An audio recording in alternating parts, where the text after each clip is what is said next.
This wouldn't necessarily work for Royal's overall lane pressure. It would work for their quick tower dives. So they're going to be grouping up really early in this one. And right now Royal has an insane teamfight engage. Because simply, if they just get slightly ahead, or WCS Gragas, as we talked about, as the counter pick for Orianna. Yeah, but we thought it was going to be the other way around. We thought Whites was going to play Gragas against Faker. Chess pieces in motion for something to happen towards that bottom lane. Faker still going at it with Whites. Both have gone for the Dorans. Whites rather, going for the early magic resistance. This is where it gets interesting. Faker is absolutely level 6, and Bengi's going to try to combo with the gang. He goes in. Does he manage to not give up? Yes, he does. Surely the shockwave comes in, but it does not matter. First blow, Faker. Just execution right there, SKT, and lucky, you were out of position. Getting very close to being caught there. Very likely we'll see a Blade of the Ruin King next by Uzi, but this mid lane is the focus for SKT. They need to get Faker going on this Gragas. One more time onto Whites. He does not have that flash up. It looks like he does get a good shockwave down, but it looks like coming from the backside could be at least the savior on the assist. Godlike barrier. Tabe getting hit up in the bottom lane. Tabe in all sorts of trouble. You can see him being pulled away, but it comes Lucky. Lucky gets in there. Uzi picks up the kill. They're going to try and turn this on towards Piglet, on towards the tower. It's Uzi taking the damage. He uses the barrier, flashes away. Still not on the kill. Lucky gets in there. It's a double kill for Uzi. And he gets away from the tower.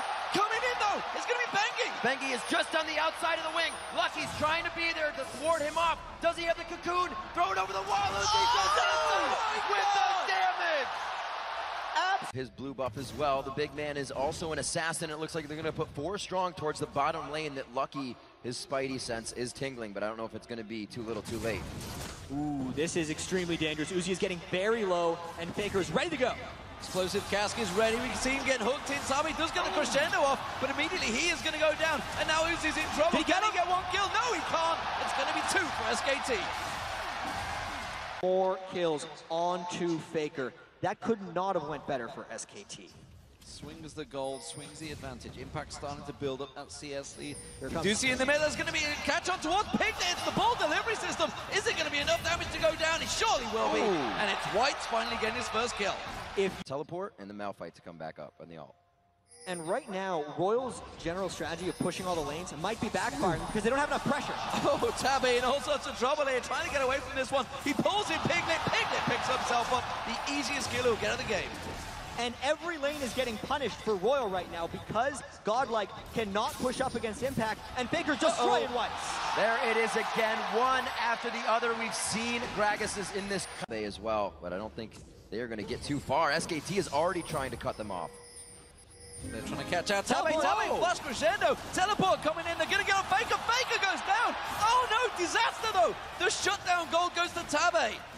And Royal needs to continue this chase. That was their 5v5, but they only got 1 kill. And what do they have left? That used all their initiation ultimates except for the shockwave from Orianna. And they're gonna look to dive because they are hopelessly behind right here. See if they can get it against 3. The unfortunate love for damage in the bottom lane is the Ignite. Takes the kill for Tabe. The shockwave goes down and they hook in Godlike. They're going in for Mandu as well. They're gonna try and turn this one around. Bengi comes in. Cataclysm getting there. Piglet gets 1.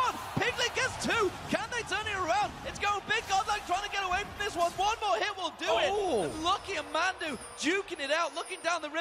Godlike's in trouble, but Piglet's going to find Lucky. There we go.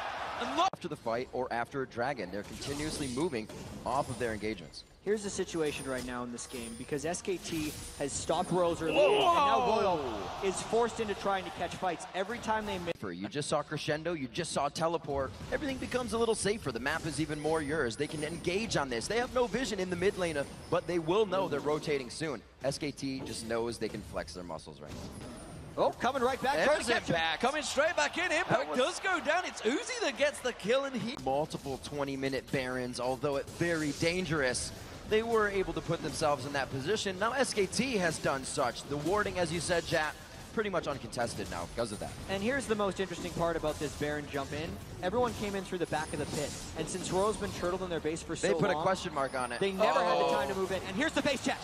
Straight into it. Tabe uses the crescendo. It may buy them time. It's not going to buy Lucky anything. Flashes away from this one. They have disengaged so far. Royal are looking to engage. I know Lucky's looking to run on this one. Godlike coming in from behind. It didn't get another one, but the shockwave delivery. They go in for the fight. Bengi falls. Impacts in the back, but he takes 3 volts quick. Lucky follows going down, and it looks like Godlike will pursue, but no. Can't get the shard out. Doesn't take the movement speed. They get a bit of their own disengage on. And Pumandu will. They can get towards his turret, though. You can see everybody backing away, but it's a 3-man defense. It should be enough. It will be quite difficult, though, because the range clear right now. Whites has to come up, and it's dangerous. Godlike's in the fray. He gets taken out quite quick. 1, 2, 3. The health bar says 0, and they make to the initiation, and it's why Royal didn't get devastated in that fight against a Baroned up, heavy lead SKT. Oh, they're going to catch on towards Faker. The damage is coming in. Is it going to be enough? No, he flashes away. There's no Ignite burning on him. Now Uzi's in trouble. He gets caught out by Faker's Cataclysm. Royal's going to get focused in. He will not get out of this one.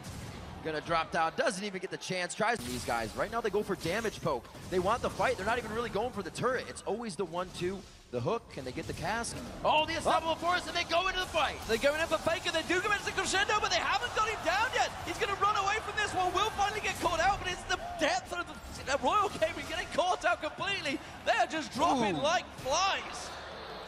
Just a clean ace right there by Royal. It was a scattered fight right there because SKT got initiated on, and they were fine with that. SKT set up a smart siege. Faker was not instantly bursted, so even though he died, he got off all of his spells, and this looks like a clean Game 1 win for SK Telecom T1. Coming in strong, they did have the fights in their favor. They took the gold lead right away. Even after losing a 5-minute turret, they take down the Nexus turrets at 30 minutes. So there it is, ladies and gentlemen. Game 1 of the World Finals is going to SK Telecom T1. Full control for the Korean team coming into this matchup. And really, that was a dominant performance. They chose that red side. They won. We saw a big smile there on Faker's face because